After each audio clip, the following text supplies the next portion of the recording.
Hey, I shouldn't be telling you this, but if you skip this part of the video, you will miss out on the deal of a lifetime. If you click the link in the description, you will see that Atlas VPN are giving out an offer to get a 3-year subscription for just $1.83 per month. That's less than Netflix's latest price increase. Plus, it comes with 3 months for free and a 30-day money-back guarantee. It's the best VPN on the market, and you can use it to watch shows that are not available on streaming services in your country. So you can watch Friends on UK Netflix, no matter where you are in the world, as long as you have a subscription to Netflix. You can even use it on unlimited devices, so everyone in your house can watch Friends on UK Netflix at once. And they keep your searches private, so that we'll all finally stop spying on you. But remember, time is of the essence if you want to get this offer. Just $1.83 per month to get a 3-year subscription by clicking the link in the description below. Today I fucked up by taking random DoorDash orders on my porch. So for context, me, 18, and my family have been having an issue where we get random DoorDash orders on our porch. The first time it happened I assumed it was a mistake, and after no one claiming it for 2 hours, we just decided to take it. Then randomly every month, another would appear. After the second meal we called DoorDash. They told us it was most likely a glitch and not to worry about it. Ever since we've just taken the orders as a stroke of luck, until today. Now out my window I see someone deliver some food, same thing happens. I go ahead grab it. My brother starts to eat a cheeseburger and fries, and right as I'm about to dig in we hear a knock on the front door. Of course we panic and throw everything back in, and I see a short, about 25-year-old guy. He's nice and says that their house number is the same as ours, and that our addresses get mixed up, saying how he even brings us our packages. We both apologize and he leaves saying, "Enjoy your night." So I hand him back all the food with the exception of the fries and burger. He leaves and I thought that was the end of it. About 5 minutes later comes another knock. I answer the door and a woman about the same age and stature as the other guy shows up. Visually upset, she asks about the burger and fries that were inside the bag.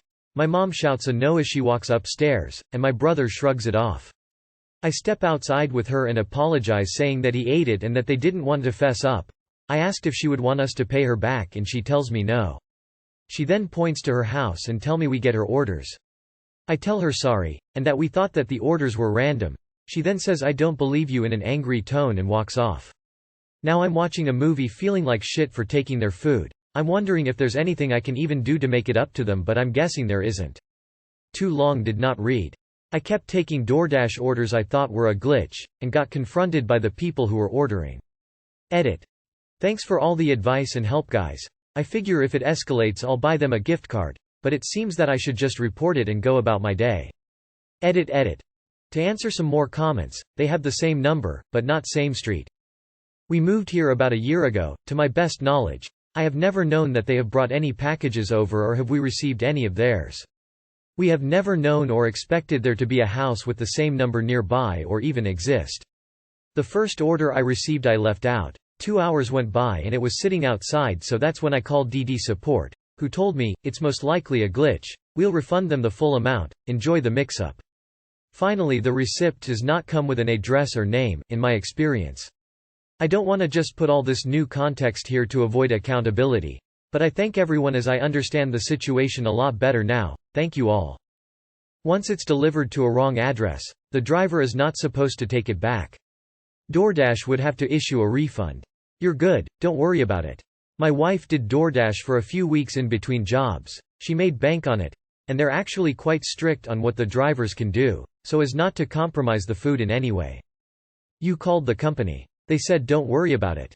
This isn't your fault. Don't feel bad. You did your due diligence. As a DoorDash driver, this happens a lot. That person needs to include a note on their order with more information on their house to avoid this sort of thing happening. It makes all the difference. It's not your fault, it's the company's fault. It's up to DoorDash to pay for any food that doesn't get delivered. Mistakes happen whether she believes you or not. Learn from it, don't beat yourself up about it. If your packages get mixed up a lot I would get her a small gift card or something. Today I fucked up by putting my job before my wife while her grandfather-in-law is on his deathbed.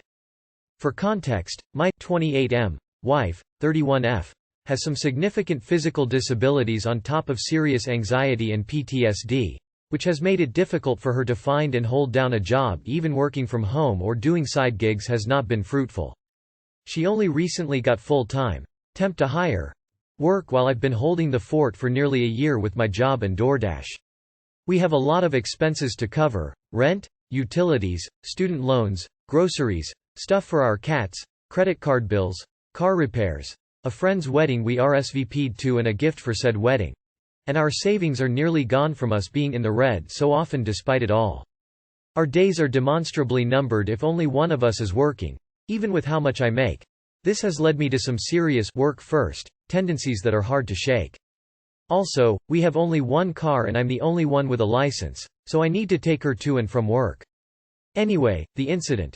My wife's grandfather is on his deathbed, and she needs me there for emotional support when she says goodbye. Her family has a long and documentable history of abuse, but she wants to be the bigger person basically. Last night I called my supervisor, told him about the situation and that I don't know how this will affect my schedule this week, and he just said to keep him posted as soon as I hear anything. My wife tried everything to reach her boss, even driving back to her workplace several towns over, and still didn't hear back. Because we didn't hear back from her boss, we didn't know if she was still required to come in today. So I woke up assuming it was business as usual just to be safe. I got dressed, fed the cats, etc. while waiting for her. She came into the kitchen still in her PJs waiting to hear back from her boss, at a time when normally she would be ready, and let me know to put her lunch back in the fridge for later. Only then did I realize, shit, she really is out today. I called my supervisor as we came out the door to let him know I would be late coming in. Then the argument started. She thought I called out of work already. I told her I still need to go into work to make ends meet regardless of what happens. She said that it didn't matter and that I need to be there for her emotionally. I had also put my new job first when her other grandfather passed away, but she mostly let it go since I was still establishing myself there. I offered to call my boss up and tell him I need an emergency day off, but she said the damage with her was already done because I had failed to listen the first time. We kept going back and forth until we got to her workplace. While she was in there, true to my word, I called my supervisor back. In my haste to rectify the situation I had said the GFIL had died, and I don't know if that will come back to bite me on Thursday, see below. Either way he said it was no problem. My wife came back to the car, saying she had caused a scene when she broke down crying and is worried this will affect how others in the office will perceive her, but said her coworkers could vouch for her. Following a silent trip home, my mother-in-law, one of the only decent people from her side of the family, currently staying with us for a few weeks, was confused to see us, thought we would be at work, and tells us we're unable to see the GFIL until Thursday anyway. So not only was what I did thoughtless, not only do I need to ask for Thursday off as well, what we went through this morning was ultimately futile. My wife and I ended up in another argument where she said I cared more about money than our marriage. Part of me thinks she may be right. This wasn't the first time.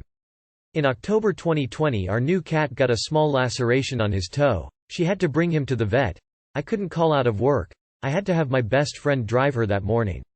Our cat turned out okay, but she still needed me there for emotional support and I couldn't be there because, as the sole breadwinner even back then, I put making money first. She has never let me forget that. But I remember one day back in May 2017, a few months after we started dating, she was getting thrown out of her father's home. As soon as she messaged me, I immediately called out of work and came to her rescue, consequences be damned. Sure, I was living with my parents at the time, but I am clearly not the same person I was back then. I really doubt just how selfless or emotionally mature I actually am, especially compared to back then. When so much of yourself changes over time, does your partner still love the same person? For her sanity and mine, I think I need to seriously consider getting a separation before I do any real, permanent damage. I've come too close to that before. Too long did not read. Father-in-law is dying. We don't know exactly when. Wife took work off to see him.